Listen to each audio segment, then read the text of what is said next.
조갑제 TV 시청자 여러분 안녕하십니까?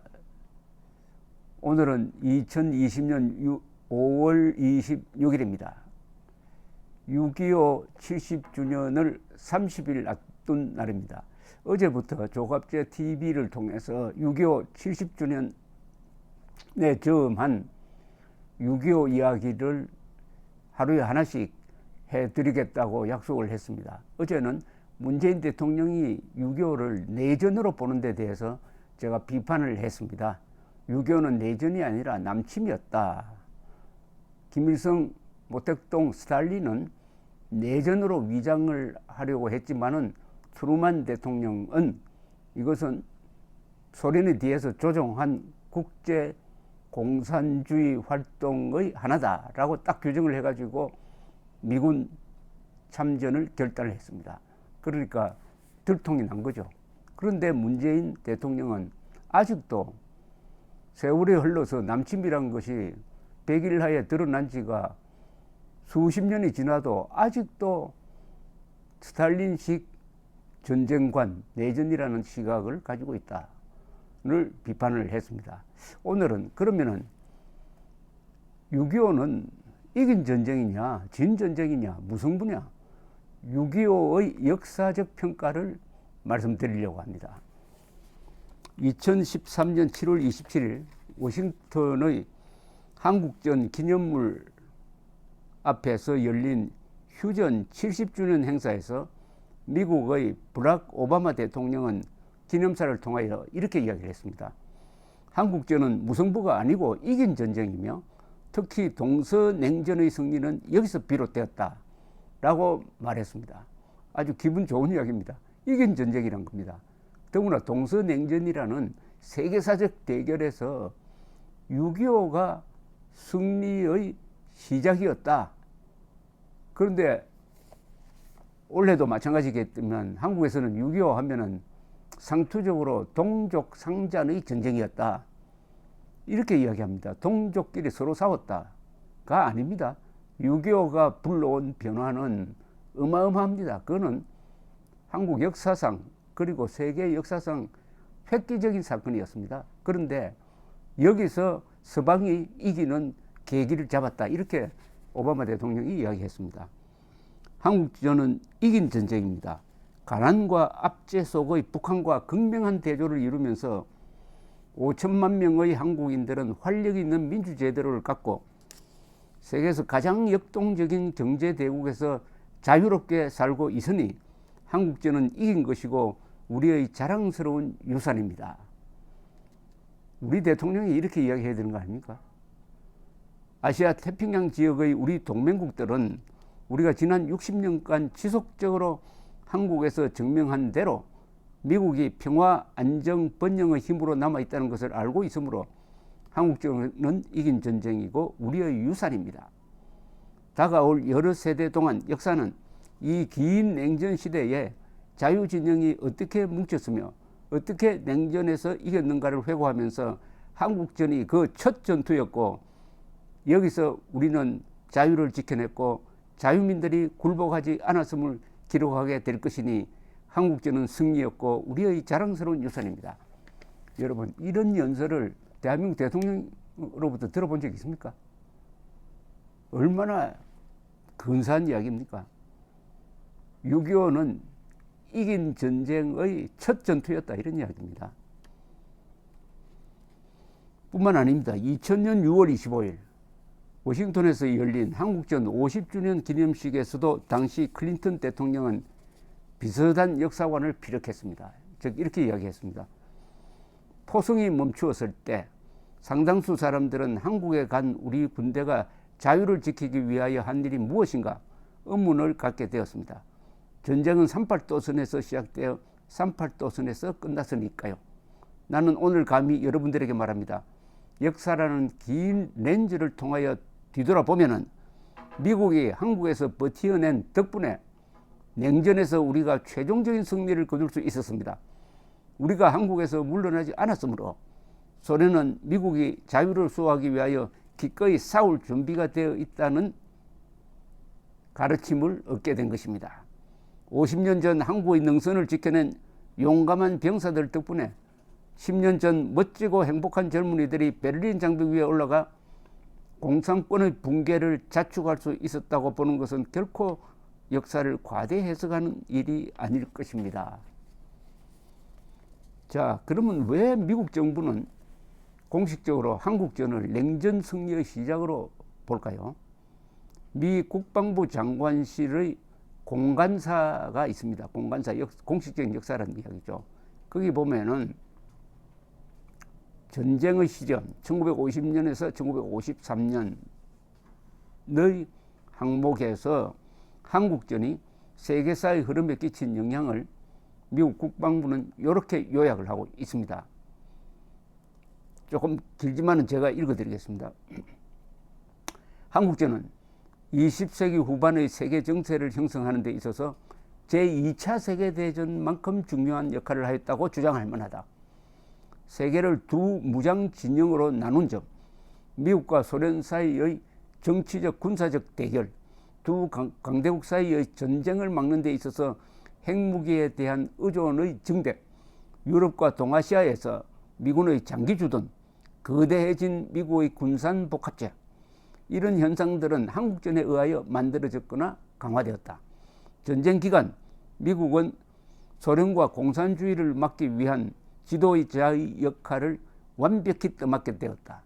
한국전에 대한 미국의 대응과 더 위험한 소련의 위협에 대한 미국의 인식은 여러 형태로 나타났다. 특히 중공군의 1950년 11월 대공세는 NSC 68 미국 국가안보회의 문서를 말합니다. 이 건의한 정책과 재무장 방안의 채택을 합리화시켜 주었다.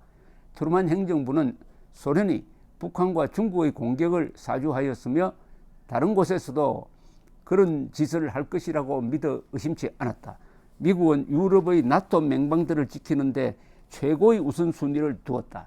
한국전은 늘어가는 소련의 핵무기 재고에 대응하여 미국의 핵무기 제조와 운반수단, 폭격기, 미사일, 잠수함 개발에 박차를 가하게 만들었다. 평화시에도 외국과 군사동맹을 유지한다는 것은 미국 역사상 가장 이례적인 외교 정책이었다.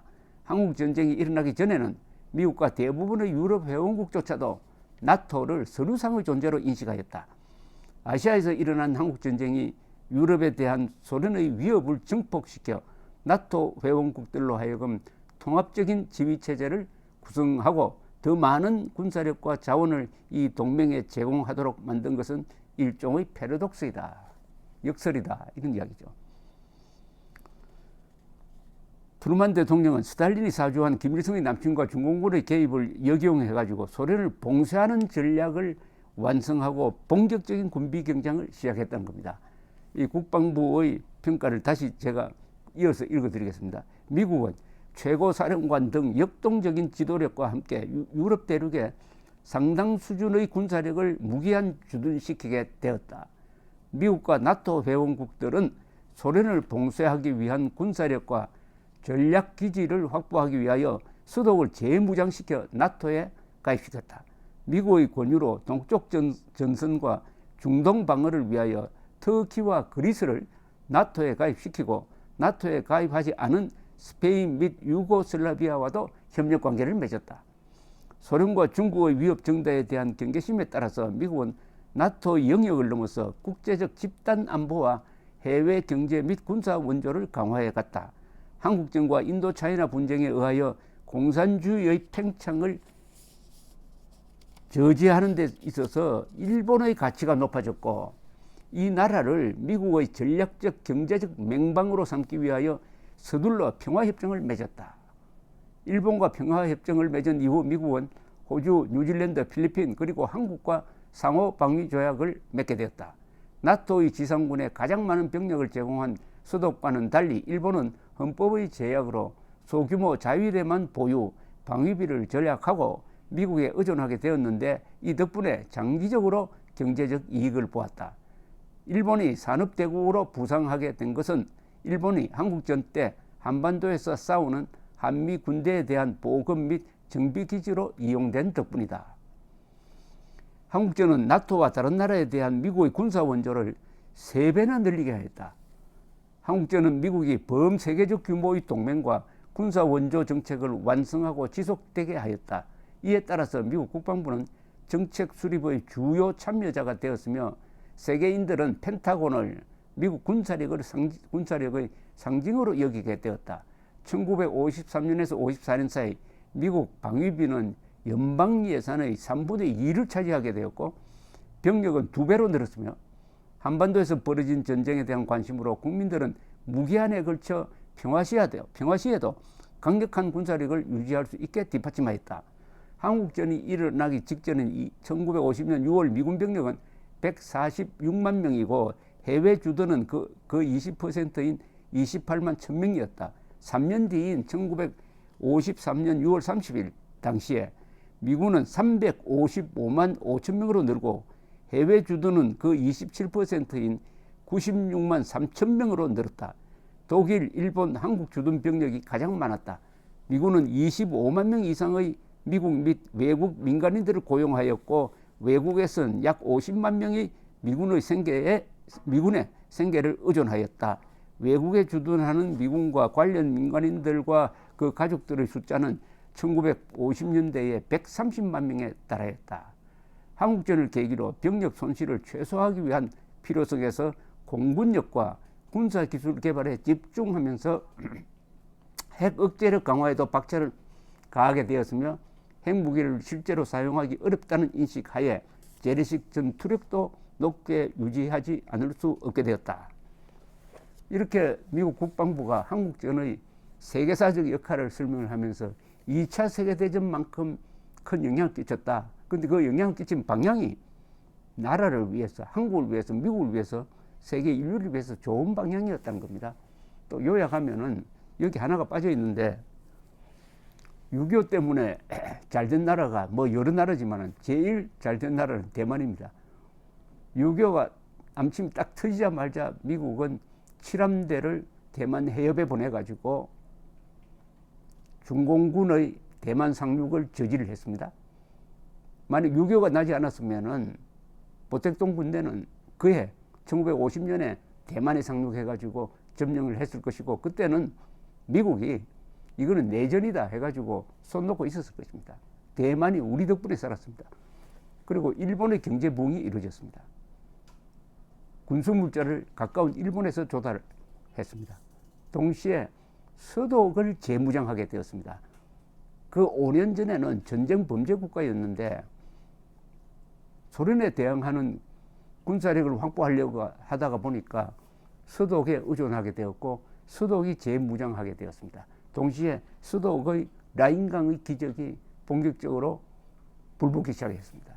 동시에 나토가 하나의 서류상의 동맹으로만 남아있을 뻔했는데 한국전이 일어나니까 나토가 제대로 된 군사 동맹체로 성격이 되었습니다.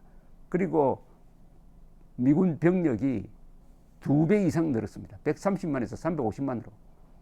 군사비 지출은 한 4배로 늘었습니다. 이렇게 본격적으로 공산권과 군비 경쟁 대결로 들어갔다 이겁니다.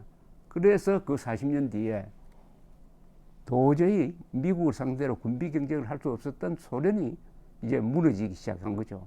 그래서 6.25가 냉전 승리의 출발이었다. 이렇게 미국 사람들이 보고 있습니다. 자, 이런 근사한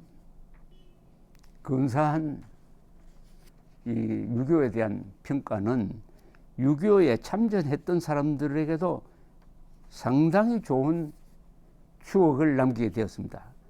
그런데 원래 이 6.25는 미국에서는 별명이 있었습니다. 잊혀진 전쟁이라고 그랬어요. Forgotten War다. 잊혀진 전쟁이다. 2차 세계대전과 월남전 사이에 있었던 한국전에 대해서는 사람들이 별 관심이 없다. 왜냐하면 무승부로 끝냈기 때문에. 이렇게 이야기하던 사람들이 60년대에도 있었습니다. 그러나 지금은 그렇게 생각하지 않습니다. 6.25는 이긴 전쟁이었다. 그러니까 6.25가 잊혀진 전쟁이라고 할 때는 6.25에 참전했던 사람들이 자랑스럽게 생각하지를 못했다 이겁니다. 무승부로 끝난 전투에 참여해가지고 고향으로 돌아와도 뭐 영웅 대접도 받지 못하고 했는데 요 사이는 확 달라진 겁니다. 요 사이는 달라져 가지고 참전 용사들이 한국에 오면은 우리가 피를 흘려 지킨 나라가 이렇게 발전했구나 해가지고 친구들한테 자랑하고 또 친구들을 데리고 오고 해가지고 한국이 잘 되니까 미국 사람들도 같이 등달아 참전 용사들이 자부심을 느끼게 되었다. 근데 그 중에 뭐 미국은 그렇다 하더라도 영국군에 대해서 아주 감동적인 책이 하나 나왔습니다. 영국 6.25 때 제일 많은 참전한 게 역시 미군이죠. 연인으로 180만 명이고요. 두 번째가 영연방 국가입니다. 영국, 캐나다, 뉴질랜드 요 나라가 또 많이 참전했습니다. 전사자도 물론 많죠. 그래서 영국에서 6.25 전사책이 드러 나옵니다. 그 중에 하나가 이겁니다. 영국의 더 타임스 등 여러 언론기관의 기사를 쓰는 앤드류 세먼 기자가 있습니다. 앤드류 세먼 기자. 이분은 영연방 글로스트 대대의 결사 항전을 다룬 마지막 한 발이라는 책을 썼습니다. To the Last Round라는 책인데요. 이거는 1951년 4월에 있었던 중공군의 대공세로 포위당한 영연방 글로스트 대대의 영웅적 전투를 그린 겁니다. 흔히 설마리 전투라고 그럽니다. 설마리 전투. 그때 이 대대가 거의 전멸 상태였습니다. 포로도 되고요. 그러나 끝까지 항복하지 않고 싸우다가 말하자면 괴멸되었는데 영국 사람들이 이 글로스트 대대 이야기를 자주 씁니다. 이 책이 바로 그런 책입니다. 그런데 이 책에 보면은 영연방 그러니까 영국 군인으로서 한국전에 참전했던 사람들이 어떤 생각을 갖고 있느냐 이렇게 정리를 합니다. 그들은 영연방 참전 용사들입니다. 새롭고 용감한 나라 한국을 발견한다. 유엔군이 흘린 피값은 미국의 돈으로 보증되고 한국의 땀으로 상환되었다. 미국으로부터 무역과 기술 이전에 특혜를 받은 데다가 권위적 정부가 들어서고 유일한 자원이자 발전의 지렛대인 사람에 투자함으로써 한국은 세계 13위의 경제대국이 되었다. 올림픽을 열기 전해엔 국민들이 들고 일어나 민주화까지 이뤘다. 오늘의 한국이 누리는 생활 수준과 개인의 자유는 유럽의 중급 나라 정도가 되었다. 이렇게 이야기합니다. 그런데 이 글로스트 대대 전투 50주년을 맞아가지고 이 한국을 방문한 초청을 받은 참전자, 영국군 참전자입니다. 참전자 일행은 전쟁 기념관을 찾았답니다. 그런데 의장대가 그들을 기다리고 있었습니다. 이분들은 혹시 부시 대통령 환영 행사에 우리가 잘못 온 게 아닌가 하고 착각을 했을 정도랍니다.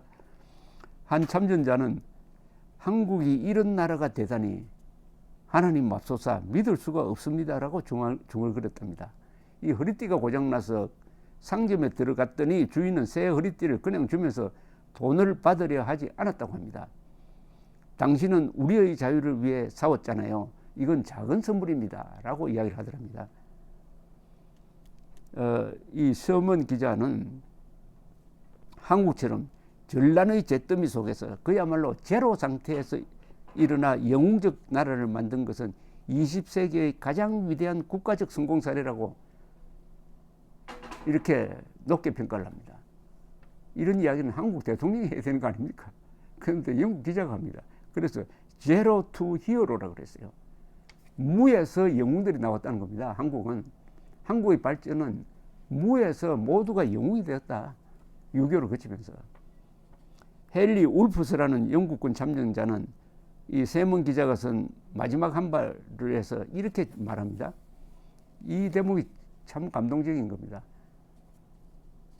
남북한 생활 수준의 차이를 본다면 자유가 공짜가 아니란 말이 맞습니다.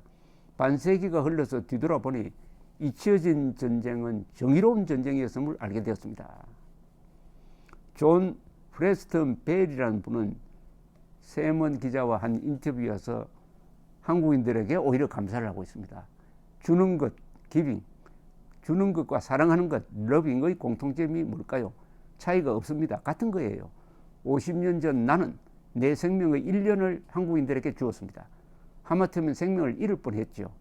나는 한국인들이 내가 준 그 작은 것으로 무엇을 하였는지 그동안 모르고 지냈습니다.